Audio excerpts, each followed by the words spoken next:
As you are facing Moffett, located just inside the door to the left in the southwest corner of the building, is the Free Speech Movement Cafe. The Free Speech Movement, spearheaded by the students in December of 1964, was a defining moment on campus and in history. It solidified the right of students to have a voice on a college campus. The cafe, known on campus as FSM, is open however late the library is open, which can be until 2 a.m. most days. The cafe also acts as an interesting forum that honors the legacy of the free speech movement in the modern day. If you want a snack, a nosh, or a hot drink, feel free to head on in. When you're done, face the building directly the opposite of the entrance of Moffett. This is the side of California Hall. California Hall houses the Office of the Chancellor, the campus's senior executive who sets and guides the vision of the university. The 10th Chancellor of UC Berkeley is Robert Bourgeonneau, who joined our campus in 2004. A world-class physicist, Bourgeonneau has made clear that he intends to widen the gap that separates Berkeley from its collegiate peers while, at the same time, finding ways to make the campus more accessible to students from every walk of life. You'll notice on the side of the building that there are these large wooden doors with no handles on them. Unusual, right? Well, because this is one of our main administrative buildings on campus, students during campus protests would often target the building as a site for a protest. They would chain themselves to the door handles of the double doors in these buildings in order to interrupt normal operations and get attention for their cause. It didn't take long for administrators to figure out no handles, no chains. So you'll notice every administrative building on campus that has a double door entrance will only have one door handle. We are now going to head up the hill where the large building and pine trees are located, following the path that wraps around to the left of the building. Walking up past California Hall, you might notice that we are on a central pathway. Berkeley was designed on a central grid system to allow for these large paths. You can observe that all of the buildings on campus are 90 degrees from all the other buildings, preserving the grid system. Well, these large paths all feed into one place, and that is this green grass area which you have now arrived at. This area is Memorial Glade. Memorial Glade sits in front of the main university library, which I'll talk about in a few moments. You know the phrase, all roads lead to Rome? Well, at Cal, all the paths lead here. We are now in the middle of campus. Memorial Glade is a war memorial to the students, faculty, and staff that died during World War II. The Glade was part of the original campus design, but until as recently as the 1990s, it was overrun by a series of temporary buildings that lasted more than 30 years. When we did a major renovation to the main library, all of those temporary buildings came down and restored the open space in front of the library. Here you'll often see students hanging out, eating lunch, playing frisbee, playing hacky sack, or just working on their tan lines. On a personal note, my first year on campus was just after the 9/11 attacks, and there was this campus-wide memorial service held out on the Glade. It was a time of healing and mourning, and it's something that I will forever associate with this part of campus. On a happier note, I'd like to point out a really cool fact. With your back to the main library, look out and imagine a football field, going the length from Moffett Undergraduate Library to the end of the Glade. Now take that image and imagine going down 4 floors. That's where the main stacks are located and a third of our books are stored. This area is larger than a football field. You'll notice in front of the main library are a series of natural skylights that allow light to filter down all 4 floors, giving students a sense of the time of day. On the Glade, as you face the library, you'll see a path on the right-hand side leading up to the main entrance. Walk up onto the landing in front of the main entrance. I want to give you some basic facts about a building that is, in many ways, the heart and soul of this campus. Berkeley recently acquired its 10 millionth volume in its collection. It is ranked as the #1 public academic library and the 5th overall, including the Library of Congress. In addition to all of our holdings, we also have 70,000 serial titles. The library's collections are the oldest on the West Coast and include more than 400 specialized collections, recognized for their rare and unusual content, including historic Chinese monumental rubbings, thousands of photographs to document the history of California, and the country's largest collection of Egyptian papyri. A particular interest are the special collections of the Bancroft Library, incorporating unique collections of Western Americana, the Mark Twain papers, and the Regional Oral History Office. All of our collections have an online catalog, and all of our 24 subject-specific libraries have wireless internet. We call it AirBears. that allows students to be online at all times. Above the main doorway to the library, you will see the bust of Athena, the Greek goddess of wisdom and of war. There is an urban legend on campus that goes, "When you pass underneath Athena, she will grant you knowledge, but when you leave, she'll take it away." During finals, students will go in this way, but leave through a different exit, desperately trying to hold on to the knowledge they've absorbed. Athena also serves as a symbol on our campus. The principal architect of the campus is John Galen Howard. He designed this campus to be the Athens of the West, to be the intellectual and cultural hub of the modern world.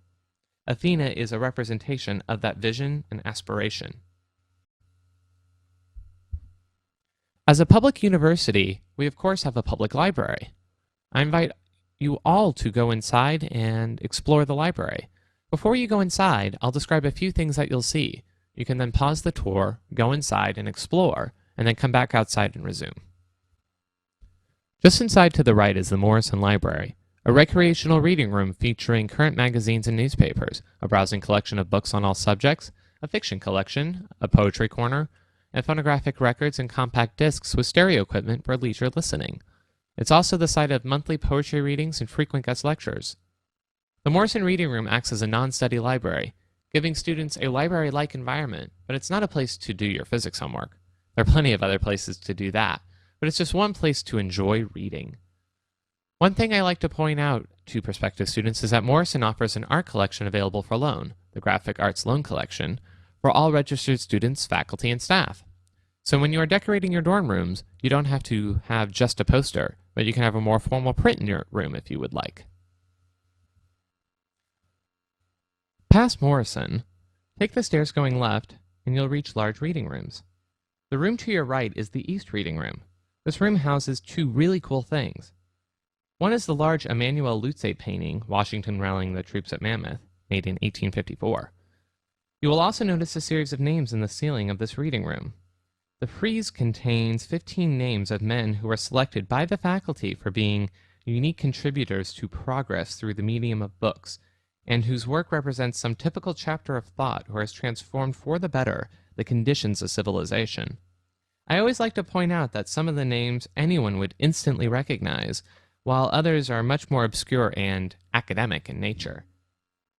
You might wonder why Einstein isn't there. Well, it's because when the room was created and the names were selected, he hadn't done anything yet. On the other side of the East Reading Room, you will notice a larger reference area. Off of that is the quiet North Reading Room. No talking is allowed in there, but it's worth a look to see the newly restored fixtures and the beautiful dome ceiling. When you are done exploring the library, come back out to the main entrance, and we can head to our next location of Evans Hall. With your back to the main entrance, head down the stairs on your right and up the path towards the right of a large gray-green building, Evans Hall.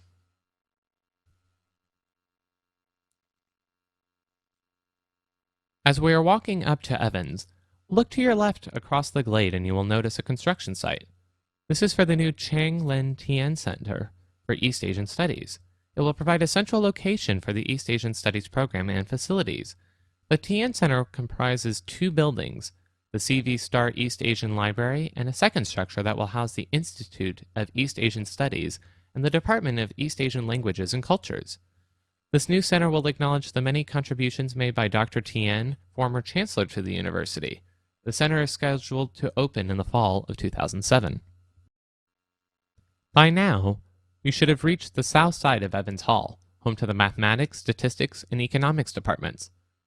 You'll notice as you're walking to the right of Evans Hall and to the left of LeConte Hall, on the right-hand side of the street, you will see a series of parking signs.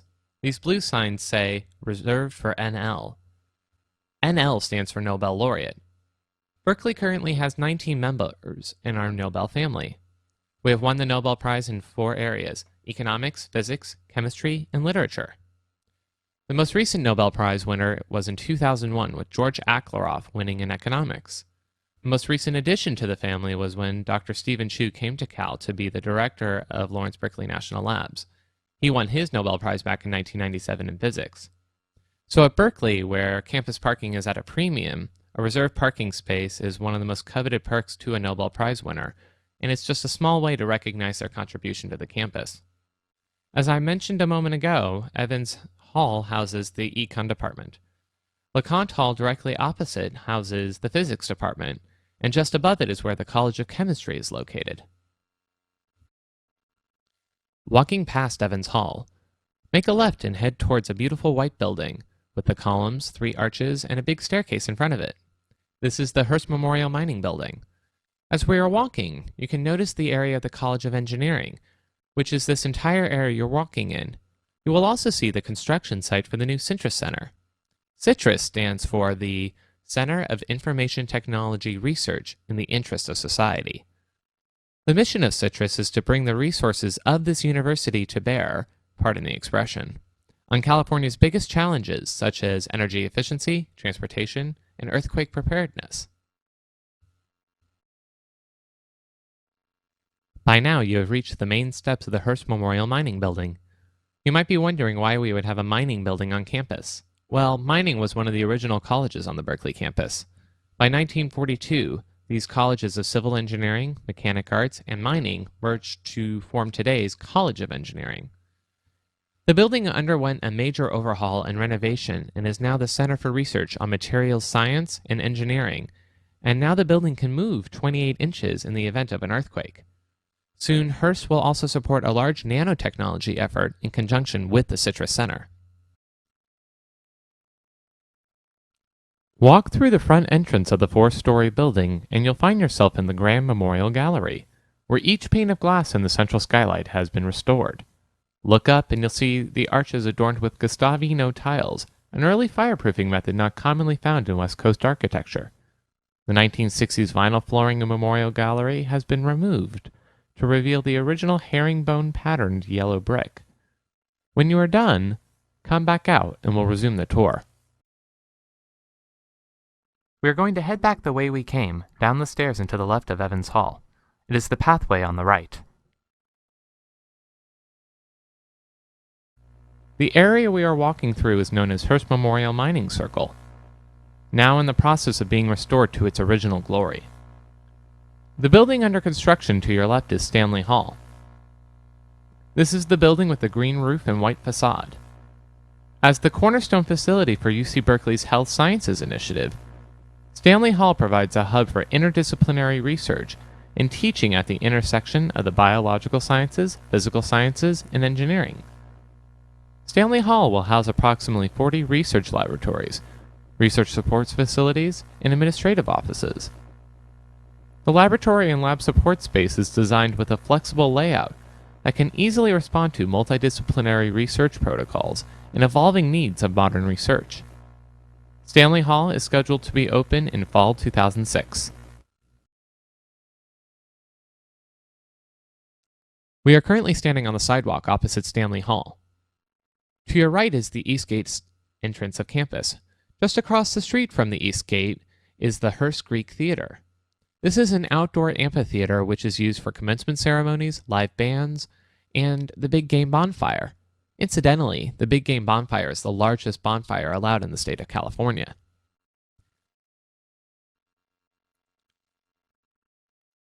From our location on the sidewalk, we are standing in front of Campbell Hall. Campbell Hall houses the Astronomy Department, the Mass Communications Department, and the Dean's Office of the College of Letters and Sciences. The largest college on campus, home to 75% of the undergraduates, which makes this the perfect place to talk a bit about campus advising. At Berkeley, every undergraduate gets his or her own undergraduate advisor. In the College of Letters and Sciences, students have both a departmental advisor and a college advisor. In the 4 smaller colleges, this function is generally combined into one person. The best way I can describe advising on this campus is that if you're willing to go knock on a door and ask for some help, you will find the most capable, willing, and dedicated group of people waiting for you. It can be humbling at times to seek out help, but it is definitely worth it to speak to an advisor that's committed to your success as a Berkeley undergraduate. We are now facing east with Campbell Hall on our right. You see a series of trees in the distance, and we are walking towards a round red brick building. This building is known as Pimentel Hall. As we are walking up east, you will notice that we have now reached the east end of campus. So even though we have been walking and stopping all over campus, you can get a sense of how easy it is to get from one end of campus to the other in 10 to 15 minutes. Look up into the hills and you should be able to see some of the facilities that we have in the Berkeley Hills, including Lawrence Berkeley National Labs, Strawberry Creek, the Haas Clubhouse, the Mathematical Science Research Institute, and our 34-acre botanical gardens. We have now arrived at Pimentel Hall. I want to take a moment to talk about class sizes at Berkeley. Like any major university, undergraduates get a variety of class sizes. For the most part, the further you go into your degree, the smaller classes get. But based on my own experience, class size shrinkage starts early here. During my first year, I had a class of 7 and a class of 500, which was held here in Pimentel Hall. As the second largest lecture hall on campus, it seats 523 students, and it is primarily used for the biological and physical sciences. I think that everyone can visualize what a small classroom experience is like, but I want to talk about what the large classroom experience is all about because you might not have experienced it yet. Your iPod has a great visual to help you.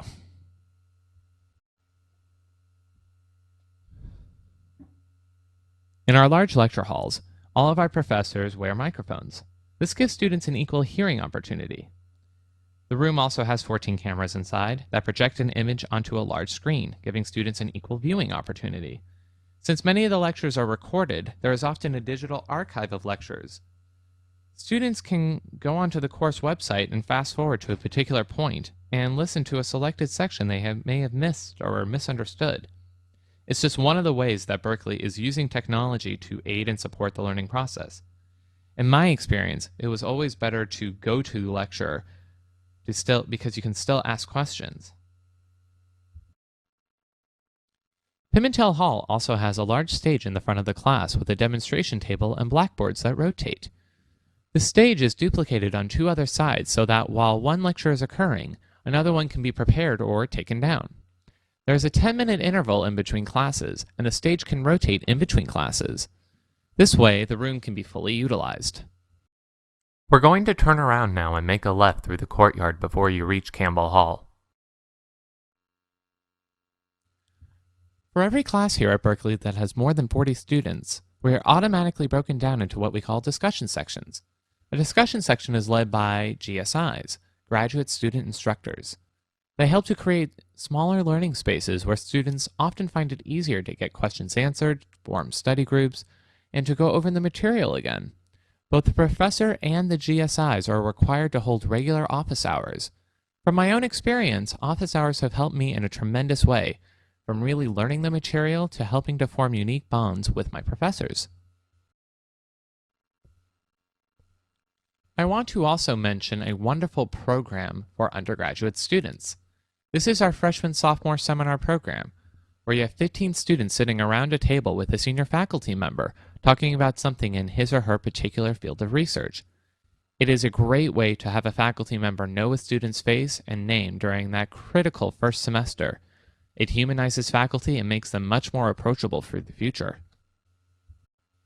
At the end of this pathway, make a left and head to the right of the series of buildings and to the left of the trees. You can follow this road and continue to walk as it bends around to your right. When you reach the large stairs with the larger arc, you have arrived at our next destination, which is the Haas School of Business.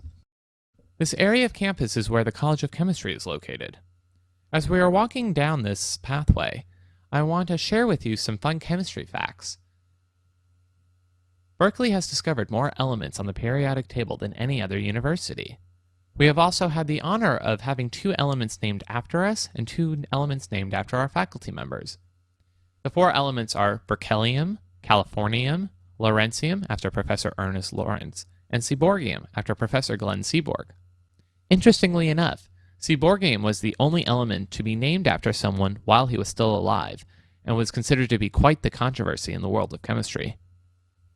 Glenn Seaborg, former chancellor of the university, redesigned the periodic table into its current format. I happen to think that if we ever get another element named after us, it will be gobersium.